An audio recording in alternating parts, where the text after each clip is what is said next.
April 6 தலைப்பு பொக்கிஷங்களை தேடுதல்.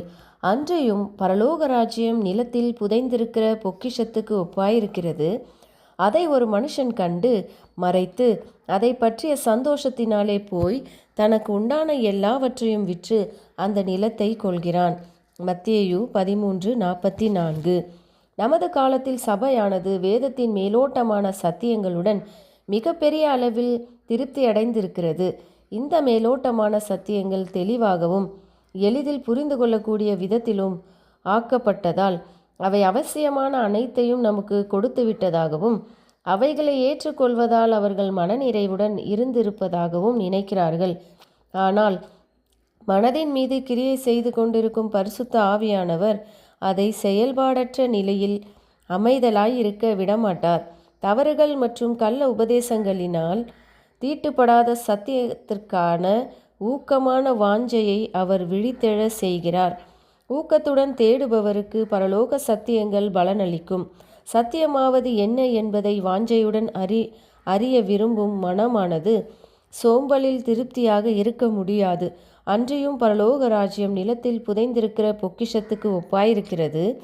அதை ஒரு மனுஷன் கண்டு மறைத்து அதை பற்றிய சந்தோஷத்தினாலே போய் தனக்கு உண்டான எல்லாவற்றையும் விற்று அந்த நிலத்தை கொள்ளுகிறான். அதில் வேலை செய்து ஒவ்வொரு பகுதியையும் உழுது அதன் பொக்கிஷங்களை தன்னுடையதாக்கி கொள்ள அவன் அதை வாங்குகிறான்.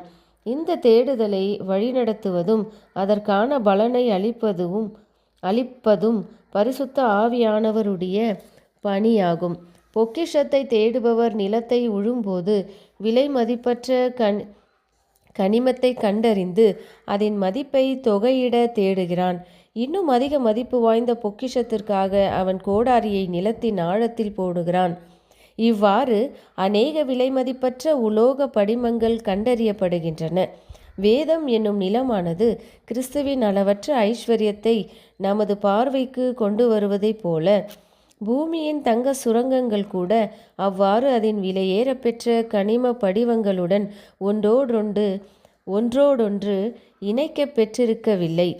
தம்மை விசுவாசிக்கும் பிள்ளைகள் ஒவ்வொருவரும் விசுவாசத்தில் ஐஸ்வர்யம் உள்ளவர்களாக இருக்க வேண்டும் என தேவன் விரும்புகிறார். இதுவே மனதின் மீது கிரியை செய்யும் பரிசுத்த ஆவியானவரின் கனியாகும். தேவன் அங்கீகரிக்கக்கூடிய ஒரு குணத்தை உருவாக்க இருதயத்திற்குள்ளிருந்து வெளியே ஆவியானவர் கிரியை செய்கிறார். தமது சீஷர்கள் தங்களுக்குரியதாக்கி கொள்வதற்கென்று விசுவாச களத்தில் எப்படிப்பட்ட விஸ்தாரமான சத்திய பொக்கிஷங்களை கிறிஸ்து சேர்த்துள்ளார். வேத வார்த்தைகளை குறித்த சிறந்த அறிவை நாம் பெற விரும்பினால் நமக்கு மாபெரும் விசுவாசம் தேவையாகும். நாம் பரிசுத்த ஆவியானவருடைய ஆற்றலின் மீது சாராததே தெய்வீக ஒளியூட்டுதலை பெறுவதில் நமக்கிருக்கக்கூடிய மிகப்பெரிய தடையாகும். ஆமேன்.